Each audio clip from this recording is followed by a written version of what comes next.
Hello and welcome to Weekly Weird News, brought to you by Colourful and the Post-Truth Apocalypse. I'm Ben. As always, I'm hanging out with Mike. Hello. Claire. Hey. And the ghost of Pete. Yeah. Farting. He's not here. He's not here, he's tired. He's gone home. But still, we soldier on, regardless. This is our sister show where we bring you the weekly world of the weird as brought... as we found on the World Wide Web. Ah. Close enough. Nearly.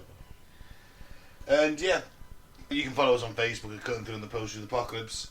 You can follow us on SoundCloud and Spotify and other podcasting platforms at Cutting Through the Ball in the PTA. And YouTube is Apocalypse Ball. Lost my train of thought completely. Ironically, cause between beer goggles debunked by scientists. I saw this myself, yeah. Researchers find out that while alcohol impairs face symmetry detection, it does not influence judgments of attractiveness. I beg to differ, science. Really? Well, researchers from the University of Portsmouth questioned 99 men and women aged between 18 and 62 in a pub to test how people rate looks after a few drinks. But the study, published in the Journal of Psychopharmacology, found that while alcohol did impair face symmetry detection, it did not influence judgments of attractiveness. I guess you do tend... symmetrical faces tend to be more highly thought of. Yeah. Hence Quasimodo. Oh, that was because of the massive thing judging out of his face. Didn't he have one eye above the other and... Yeah. And a big lump on his head. Yeah. And a bit of a hunchback, didn't he? Exactly what the Hunchback of Notre Dame. A spokesperson said the term beer goggles has been used for decades to describe when a person finds themselves sexually attracted to someone while intoxicated. But not sober. But not sober. One possible explanation for the effect is that alcohol impairs a drinker's ability to detect facial asymmetry, thus making potential partners more visually appealing. Existing research has shown that a part of what makes people attractive to others is how well both sides of their face match. The thinking goes, the more symmetry, the better the gene pool. But when alcohol is introduced, it is thought a person is less likely to notice if the faces around them are non-symmetrical. So, Interesting. yeah. Obviously, apparently it does nothing for your judgment, which I disagree on. Alcohol. I've done some crazy shit on alcohol. Everybody has, haven't they? And stuff that, while I was sober, my better judgment would not let me do. Yep. So, I completely disagree with that statement. You ever put a mirror down the middle of your face and looked at your face if like in symmetry? Only when trying to summon demons. That's or get a picture and you can sort of Photoshop it so both sides of your face, so both the right side of your face. Yeah. Now that's weird. So how can that goes against that statement? No, saying, but if you piss, you won't notice the weirdness so much. Yeah, but the thinking goes, the more symmetry, the better in the gene pool. Ah. Now, as I say, if you put a mirror down the side of your face, Yeah. I know what you're saying. or make a Photoshop face, it's weird as fuck. Yeah, that would be there, wouldn't it? 'Cause Alien. that would be there, wouldn't it? Because it's both from the same side. I don't know.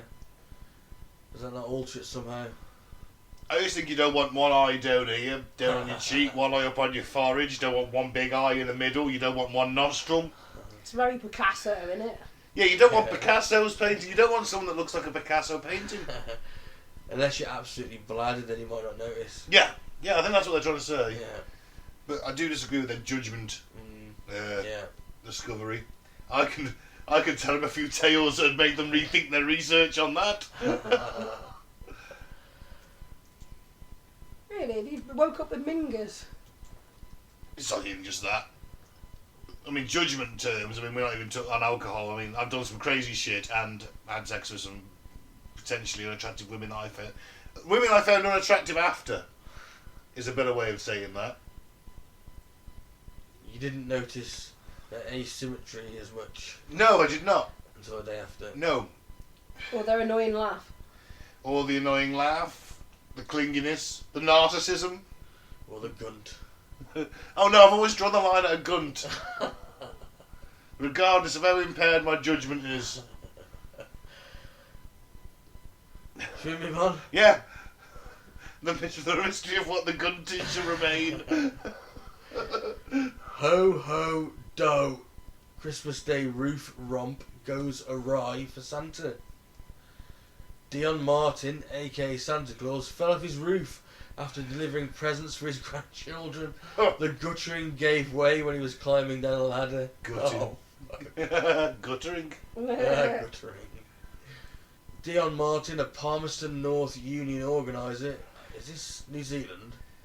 Or yeah, I think it is. Yeah. And a nasty fall from his roof on Christmas Day while playing out a 20-year-old family tradition.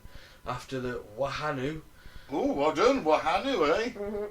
has had their festive meal, Martin usually climbs on the roof dressed as Santa, and the children and grandchildren gather in the backyard to watch him deliver presents. That's not how it's meant to work, is it? Well, it's a 20-year-old family tradition, I guess. Don't you sit by the fireplace and wait for the presents to come down? The fire's lit. Well, obviously, you're going to light the fire, aren't you? After delivering a few ho-ho-hos, Martin pretends to send his Santa's sack down the chimney, and the children then rush inside to find presents by the fireplace. So the mum will have smuggled them in. That's why they're outside. I get it now.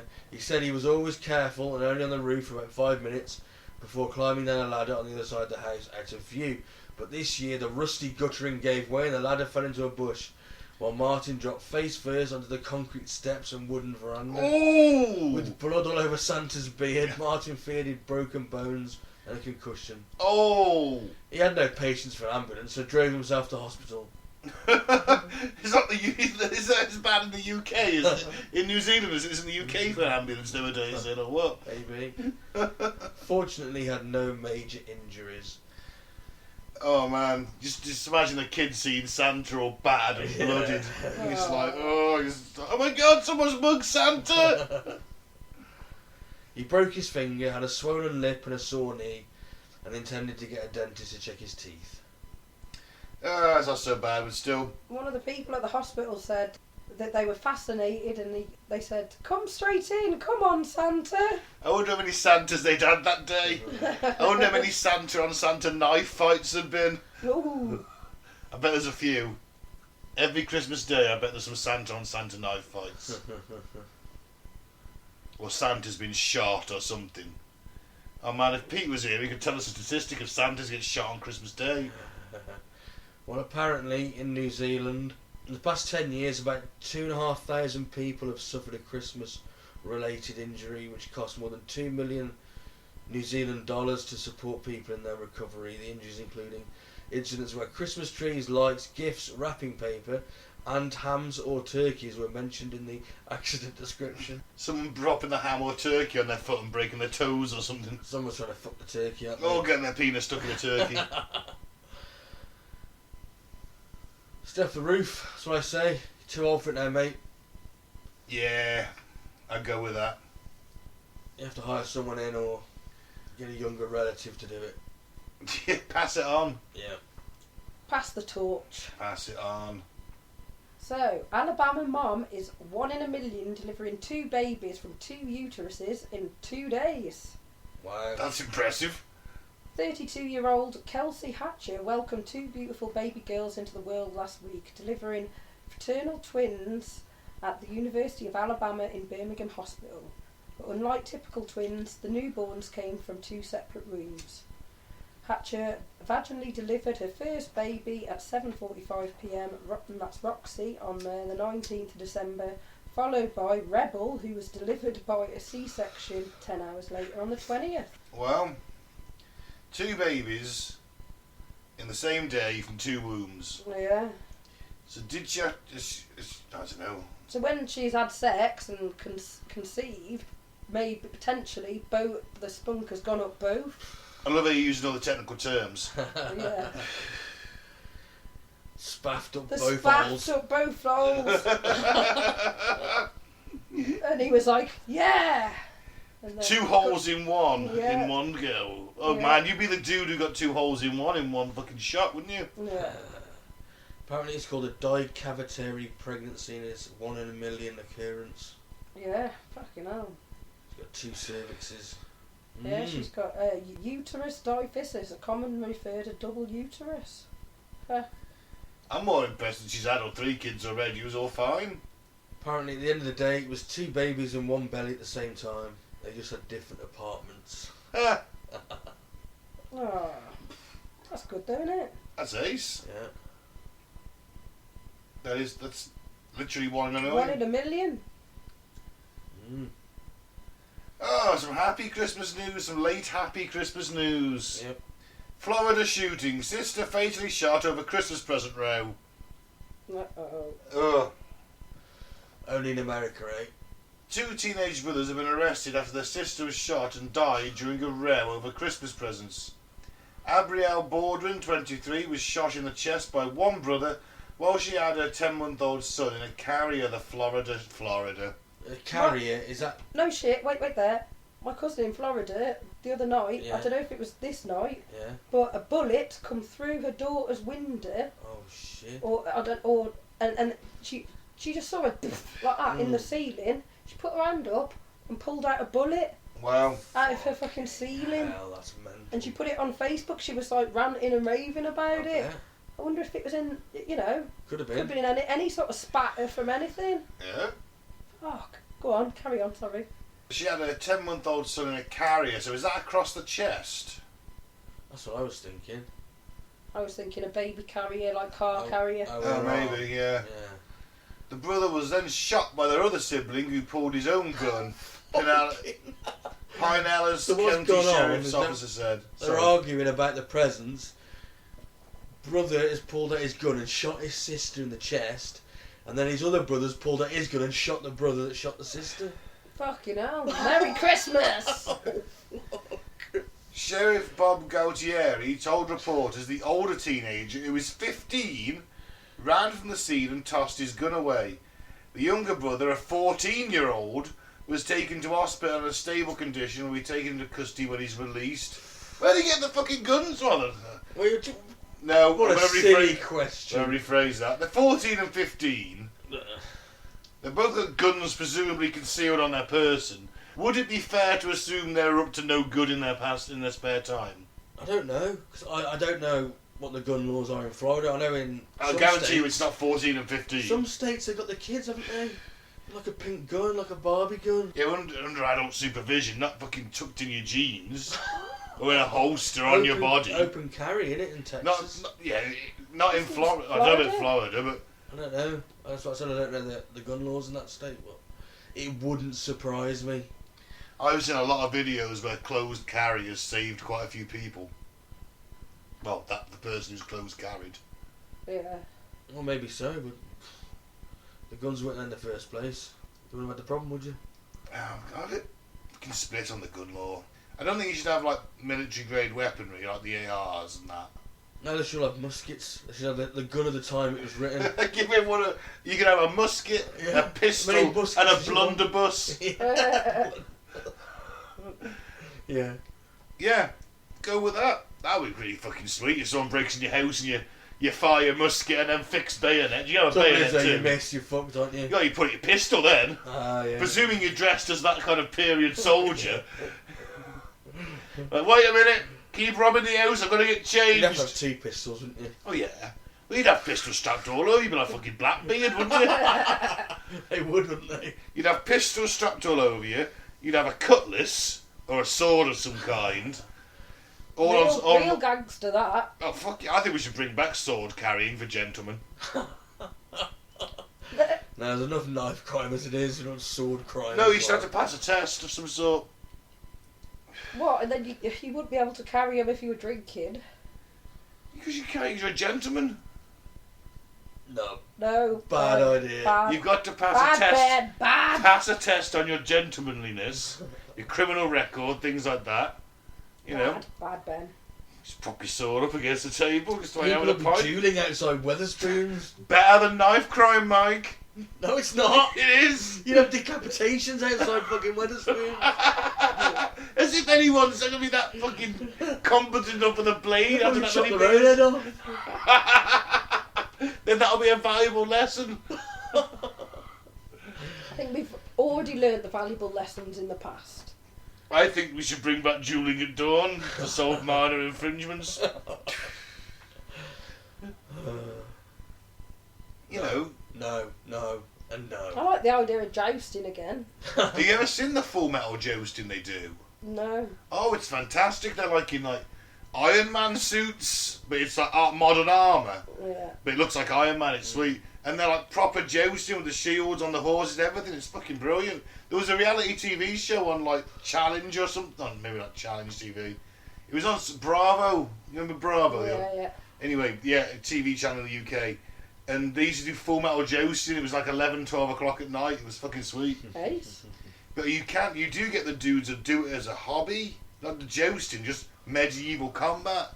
Yeah, I've seen them downtown centre, like at one of the sort of fairs that they did.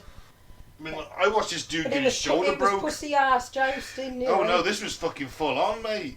Yeah. Honestly, it's like they're just fighting with swords and axes, shields.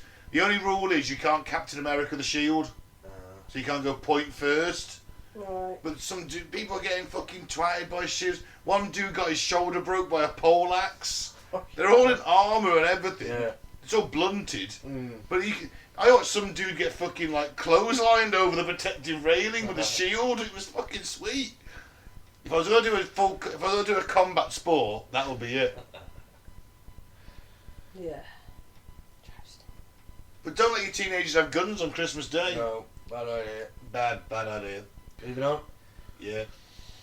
Man rushed to hospital after being set on fire during an argument over dog poo. Seems excessive, but A violent brawl broke out between Fernando dos Santos and his neighbour Paulo Roberto Alves over dog poo, resulting in Santos throwing petrol over his victim and setting him alight. fuck me. No We're way. just on the street. These guys are old. Yeah.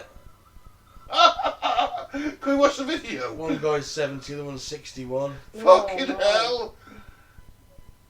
Yeah, let's watch the video. I've got to watch this. Right, well, the video is fucking insane. It is horrific. Yeah.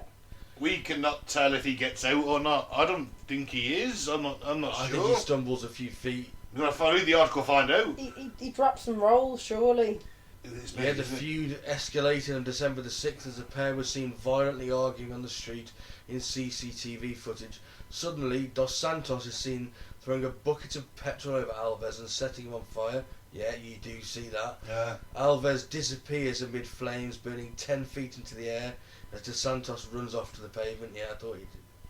Oh, actually, No, Alves is the one getting burnt.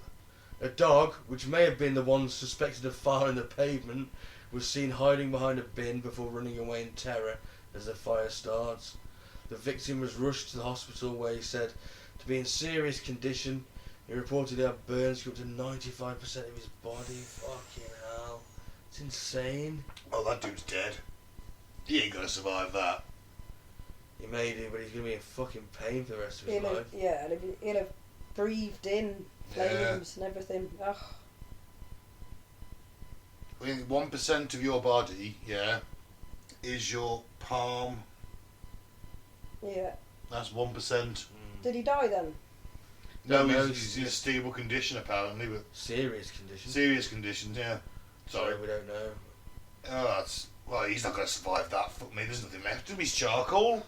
He's just charcoal at that point, isn't he? Bloody hell. The guy's admitted it now anyway, he's confessed to the attack. Oh, it's on camera anyway, but fuck me. Wow. Merry Christmas, everybody. Oh, and Santos sounds like Santa. Oh, it's that Brazilian Santa. Is this in Brazil?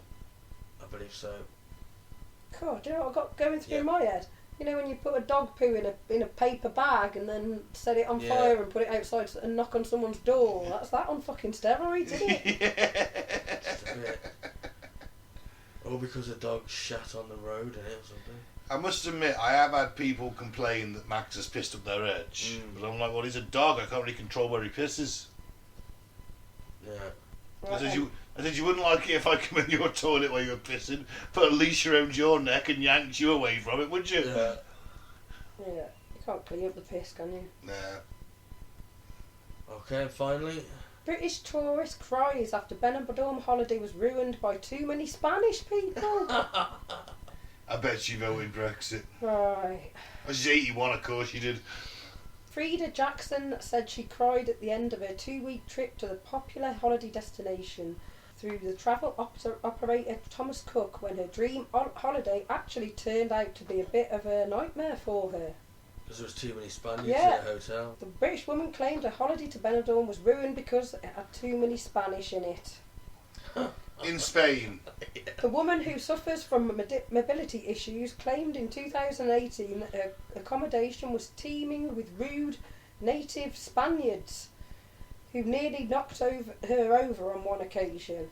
The retired care assistant Frida said at the time the hotel was full of Spanish holidaymakers and it really got on our nerves because they were just so rude. I think they are a little bit rude, to be fair. The Spanish? Yeah. In my experience, lovely people, but have very little patience with tourists. Especially drunken tourists. British tourists. The Brits are not good abroad, are they? No, in aqua parks and stuff, Spanish kids will jump the queue. Well, that's because the British are famous for queuing. You've got to be aggressive when you go queue abroad. Oh, right, There's no such thing as patient queuing in Europe, not like the Brits do. You've got to be aggressive with it. Oh, right, okay. You've got to use your shoulders a little bit, you just have a little fucking shunt in, Oh, right, I didn't know. Yeah, that's how you do it in Europe. The British are the only ones who queue patiently and then moan about it to their neighbours. Oh, taking forever, this, isn't it? Yeah. Do you know what? I haven't got more staff on. That kind of thing. Yeah? Yeah. It's not like that in Europe. Oh, right, okay. You want to get to the bar, you've got to use your shoulders. Okay. Different tack then next Different time I tactic. go to Spain. Yeah. Well, fancy fucking claiming that it's ruined because of the fucking Spaniards. Where do you think Spaniards go on holiday? I know, yeah. I mean, you just went at the wrong time of year, love. Put it down to that, when all the Spanish on holiday. Yeah. Last time I went to Spain, I went at the very start of where their holiday period starts, and they have this sort of festival where they all set off fireworks. They all go to all the beaches, and set off fireworks. Cool. And it was sick. They were giving kids like firecrackers and. Probably not such a good idea, but still. They had all sorts, and it was just amazing. Amazing how much went up in smoke. I think part of going to other countries is like getting a little bit of their culture in it, Yeah. or at least absorbing some of it, where you just sit there and crisp. When I went on holiday, I was walking to town, a couple of hours, have a couple of not alcoholic drinks because it's the morning. Sit there, people watch, listen to the sounds, absorb the surroundings, look at the sea, feel the sun on your face. Yeah. It's like you're on holiday, love. People live here, they go on holiday. It'd be like one of us go to Cornwall and complain there were too many British people there. Yeah. Yeah. Stupid woman. Okay, boomer. So I'm going to say to her. Oh, she's older than boomers. Oh, right. The silent generation. Oh, is that what they are? Yeah. Alright, fair enough. Alright, I've actually forgotten what my original one was, so I'm going to steal Mike's. Don't fall off the roof playing Santa, and I've been Ben. Thanks for listening. I've been Mike. Thanks for listening. Peace out, men of course. Thanks for listening. I've been Ben, and stop moaning when you go to other countries, just take what you can, positive. Soak it in. Soak it up.